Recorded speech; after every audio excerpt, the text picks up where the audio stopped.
this meeting. Oh, beautiful.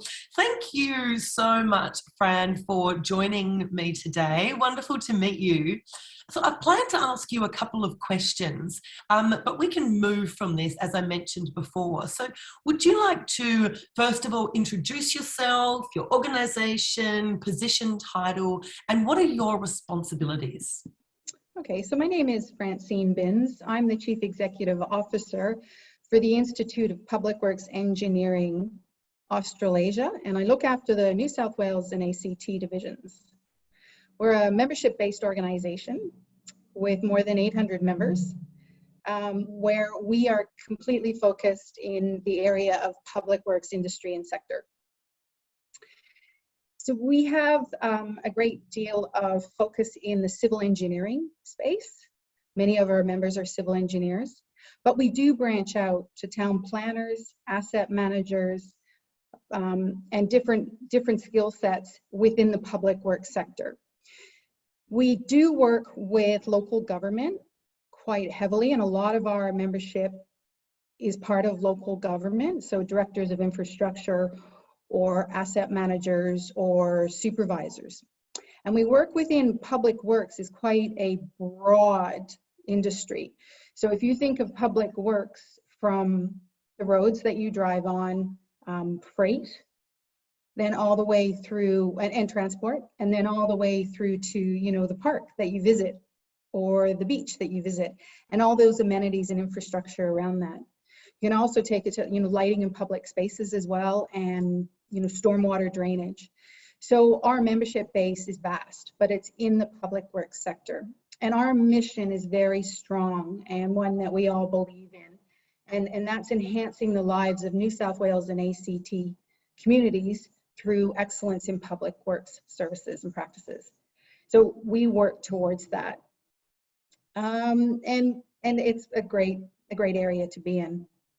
So my responsibilities as the Chief Executive Officer are obviously the strategy, the forward strategy, the vision of the organization, and focusing on the financial sustainability of the organization. But because we're a membership-based organization, one of the things that we do, and we do quite well, is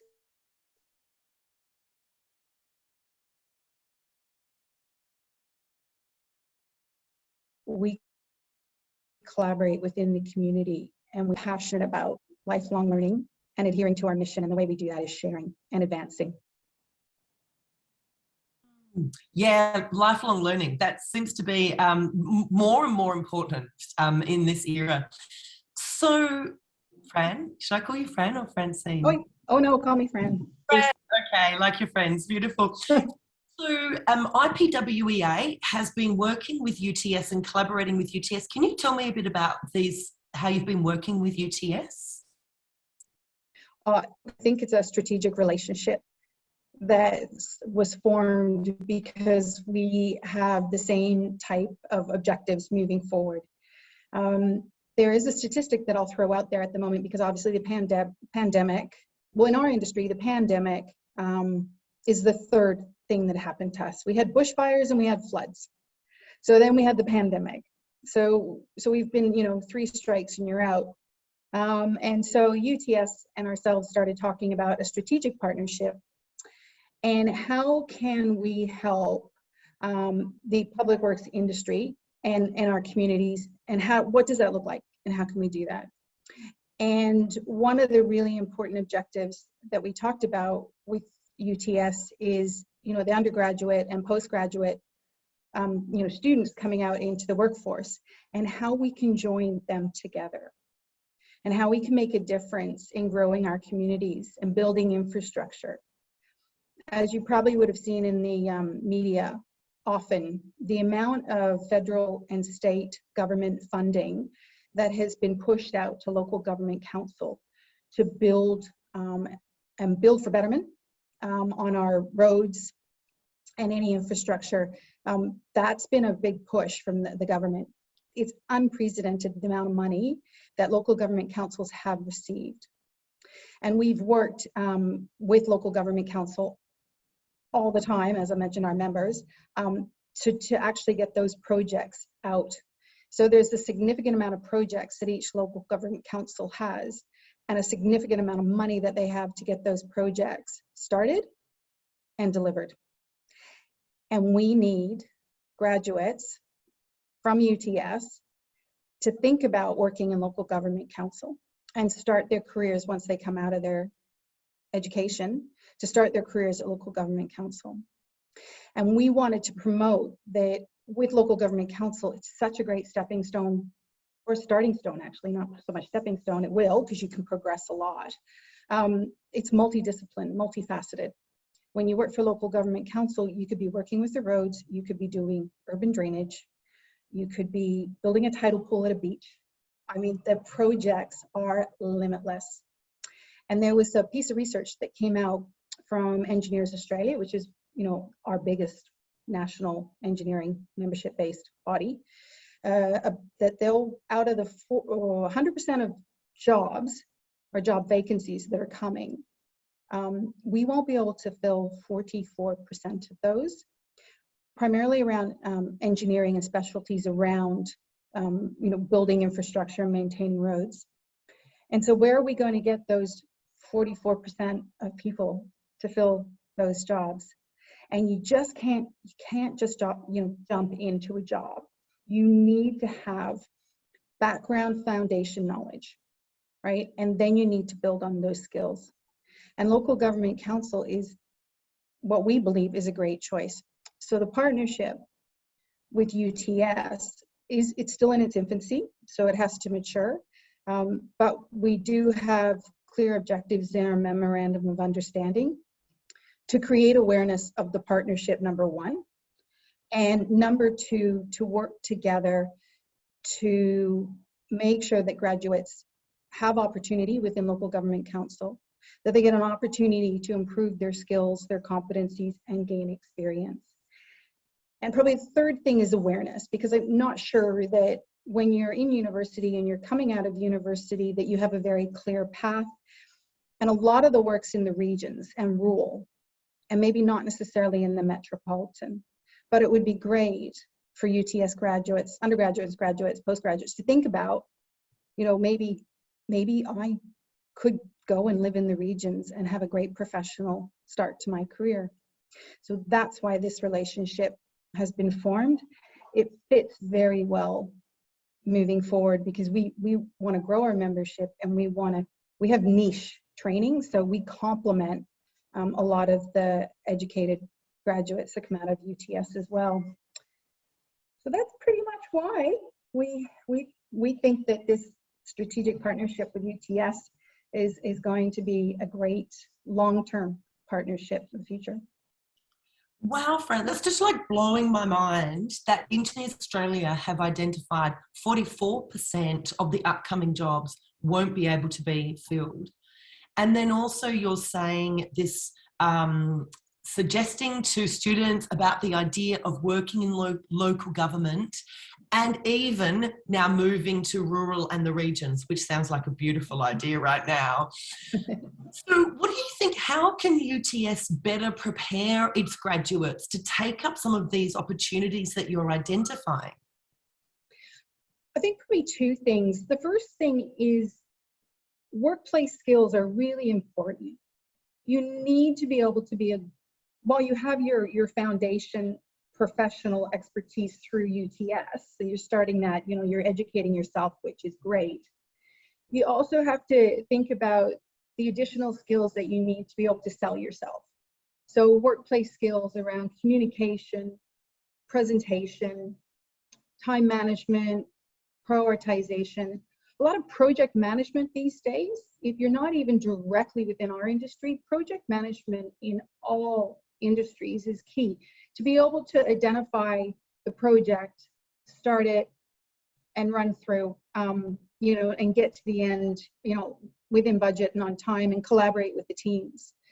So some of those skills are really important, and I appreciate they're quite a lot, but most people have a lot of those core skills anyway, and maybe they just need to fine tune them. And the other thing is an open an open mindset.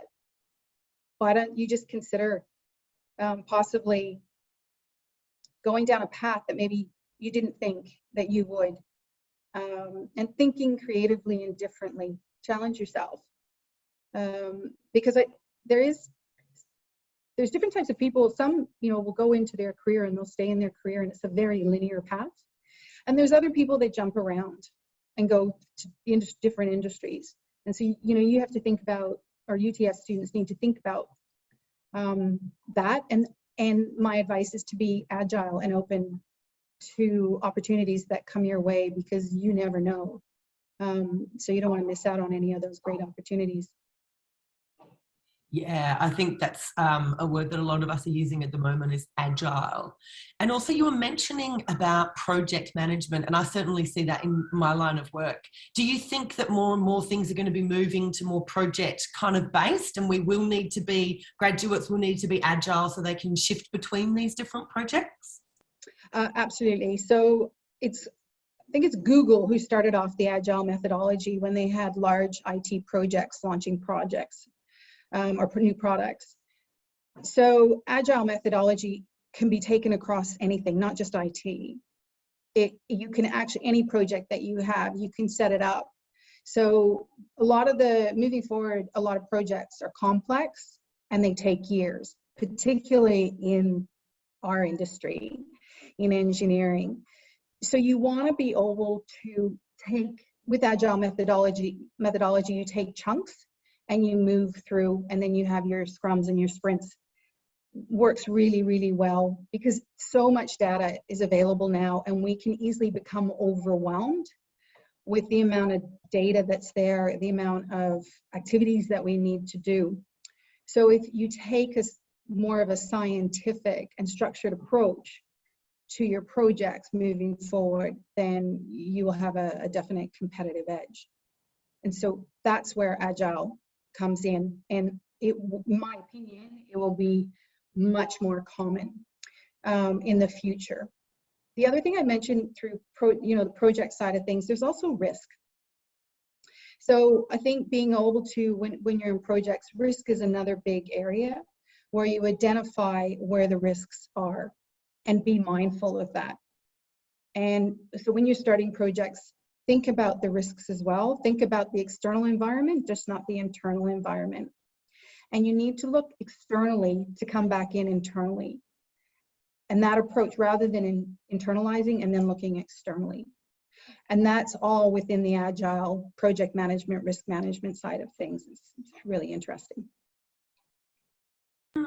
Wow, that's really interesting.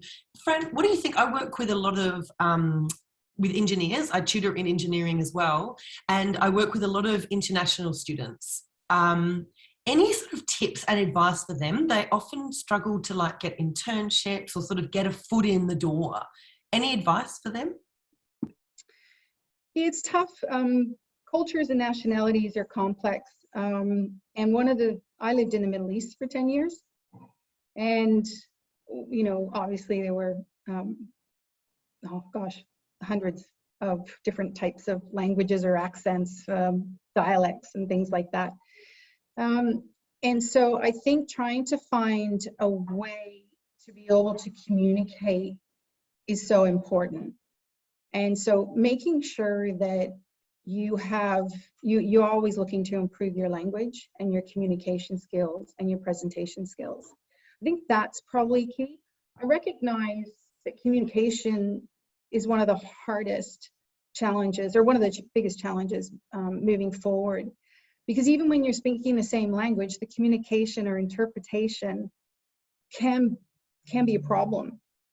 Using consistent language from the very beginning is really important. So if you're a graduate looking to apply for a job, for example, make sure you slow down and you read what's actually on the paper, and listen and look at what the actual language is. The consistency of words is very important moving forward. So as an international student, you've got an extra layer of challenge when you come into, an English-speaking culture like ours in Australia. And I think it's still difficult, even if you are from here and you're working through it. So really working on your personal skills around communication and framing the language and the way you speak is very important. And it'll take a lot of work and effort. The other thing is the written language, so oral and written communication. I think is more important than probably ever has been. They always say at the end of a job description, oh, excellent oral and written skills. Just what does that really mean? These days, it means a lot, because you have to be able to work in teams and collaborate and be able to sell yourself. You don't have to sell yourself in an inappropriate way. You want to be able to communicate to let people know that you know what you're talking about. And so put effort into that and fine tune it, and always be open to improving those skills and competencies around, your personal attribute and the way you communicate with people. That would be my advice. Yeah, that's great advice.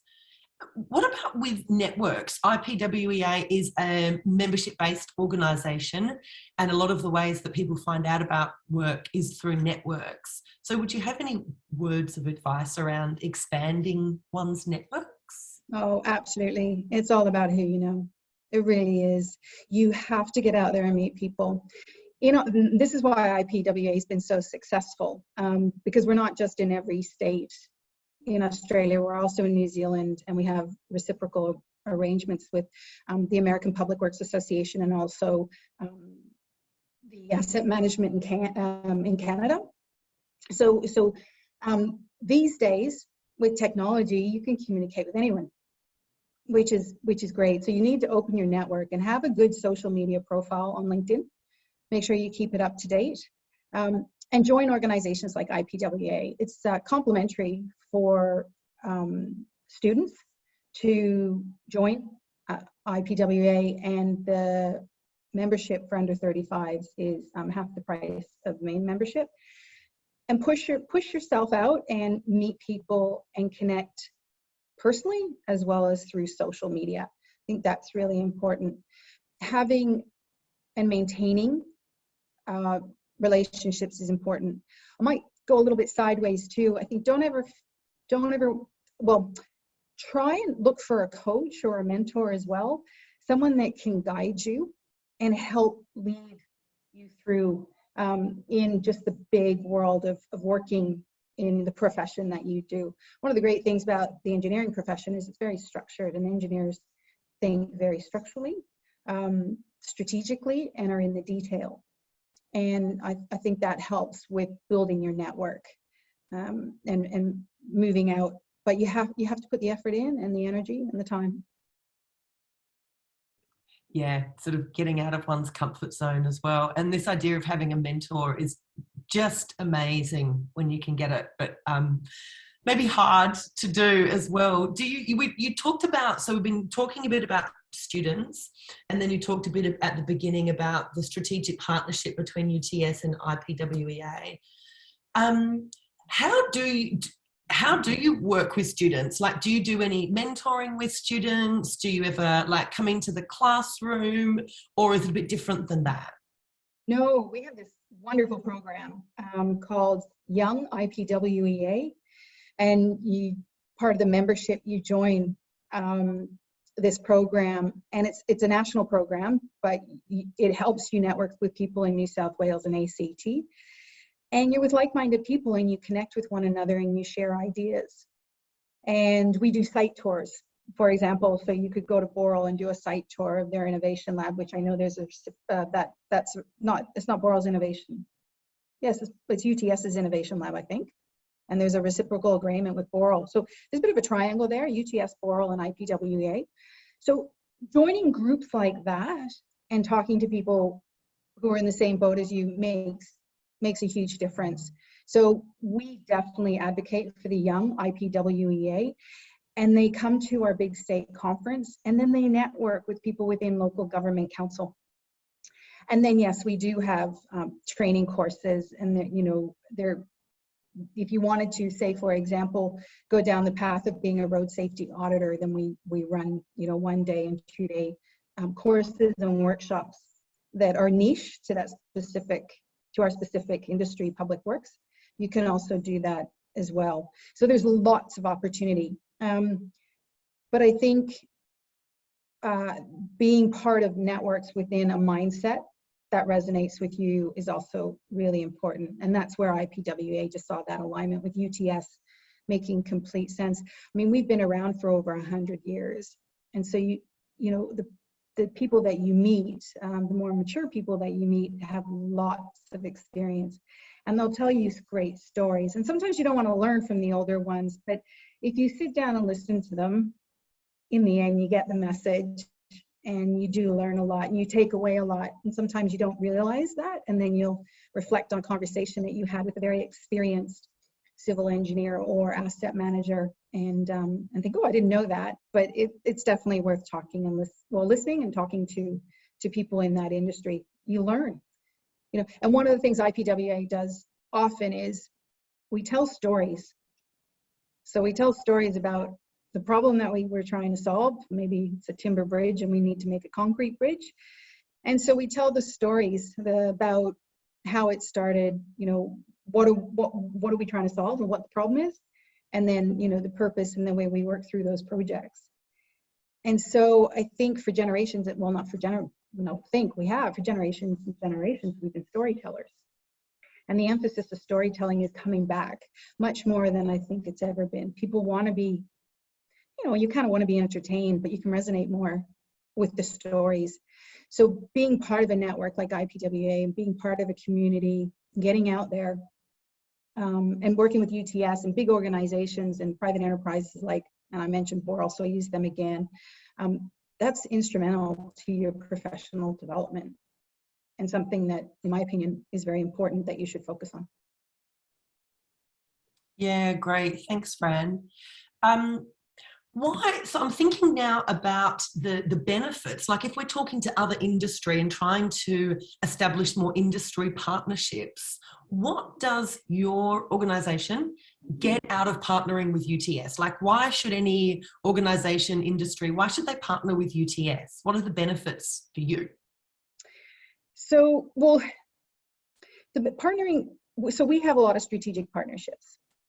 So we partner with Engineers Australia, and then we partner with regional organizational councils or joint organizations. So that's in local government, and their councils coordinating and collaborating with one another to learn from one another to build infrastructure and advancement in what we do in public works. So by collaborating, you learn so much more than by staying in isolation. And so UTS is one of our strategic partners, but then we have other strategic partners as well, and we can join them together. And I mentioned the Boral, UTS, and IPWEA. So you're taking a not-for-profit organization like IPWEA, you're taking a very well-renowned organization or educational institute like UTS, and then you're taking private enterprise, Boral, and you're putting them together. And private enterprise, you know, innovates. And so, you know, you want to be part of that innovation and continue to move forward. So having key strategic partnerships and with UTS, and then they can join and connect with our strategic partners is really important. We also too have what we call a key advocacy and policy department, where we go to both the current serving government and state government and the opposition, and we talk to them about the challenges within our industry, and we give them information and suggestions about how we could prove regulations and policies to make our lives better. So we can change things by feeding up that information. So again, that collaboration piece is really important, and bringing UTS into that with us, I think is going to make a huge difference to making sure that we get people skilled and we get people out in the workforce and having great careers. Yeah, that's really interesting, that collaboration, bringing together different organisations who specialise in different areas. Also, it makes me think about what you were saying about managing risk, that it's not just about the internal, but the external. So you've got sort of a wider vision if you partner with different organisations. Yeah, it gives you opportunity. Opportunity sometimes is challenging because there's so many opportunities that you've got to try and make the decision on which opportunity you want. But we also work closely with Transport for New South Wales and Department of Planning and Industry and Environment. And one of the key, if I was to talk specifically about policy and advocacy, skill shortages and circular economy around recycling and climate change. So there's really interesting topics that people are talking about. How do we do things better? How do we build better for sustainability? How do we be smart about circular economy and recycling? Let's stop wasting. So how do we take from something that's been manufactured and then bring it right full circle down to being recycled? I'll give you a good example is the recycling of plastic into asphalt, into our roads. Plastic has always been a topic of conversation about not being, harming our environment. So, glass and plastic, what do we do with glass and plastic? How do we recycle it? And we're recycling it with big organizations like Boral and other like-minded private enterprise to do the research and figure out how we can recycle and, make sure that we sustain our environment and look after, trees and birds and, ourselves moving forward. There's a lot of people in this world. So we need to think about that circular economy. So working with, research organizations and making sure that we have a lot of information and, we make evidence-based decisions around that rather than anecdotal decisions moving forward is something that's very topical. And the government departments and the government are always looking for innovative ways to do things much smarter than we have in the past.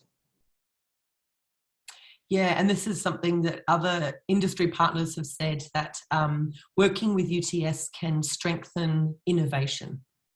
Absolutely. And, have young, fresh minds that have no fear, that can come out and really think about, well, how do we do it bigger and better? And have we thought about doing it this way? I think that's really, really important, to have the fresh lens that students can bring to industry. And it's definitely being valued in the marketplace now. Yeah, some other industry partners have said, like, students bringing this fresh idea, but maybe not having all those skills that you were talking about, like time management and project management, but having these fresh ideas and then partnering with industry who can help them kind of shape it and make it something that is scalable and practical. Absolutely, couldn't agree more. Yeah. Fran, is there anything else that you would like to say, either to students, to UTS as an industry, or to academic staff, teachers? I think, probably, look, there's 128 councils in New South Wales, and local government council does amazing things. It has a great deal of great grant funding now, and there is so many projects that are being prepared and ready to be delivered. But we are going to struggle to deliver all those projects if we don't have people out there willing to help. And that's us. This is our environment. This is where we live. So I'd like to reinforce that, think about a career in local government council and make sure that you are part of community and that you network and you maintain your educational level throughout your career. I'm a lifelong learner, always have been. So I think probably those pieces are really important that I'd like to impart. That would probably be my message moving forward to anyone who listens to this webinar. And work together, because you can't do it independently anymore. We have to collaborate, and then we'll make great things happen. Beautiful take homes there. Consider local government, network, be part of the community, innovate, reach out. Great. Yep. Yep. And stay above the line. You know, positive language, above the line. We're all good. We can do this. Yeah. Nice take home message there, Fran. Thank you so much for your time. There we go. I'm putting it back on the view there. Thank you so much for your time. I'll send you this recording as well. Okay, that would be great. Great. Thank you so much. And feel free to contact me with any other questions or anything like that. Great. Thanks, Aurora. Really nice to meet you. It's so nice to meet you. Thanks again for your time. I appreciate it. Okay, take care. Bye-bye.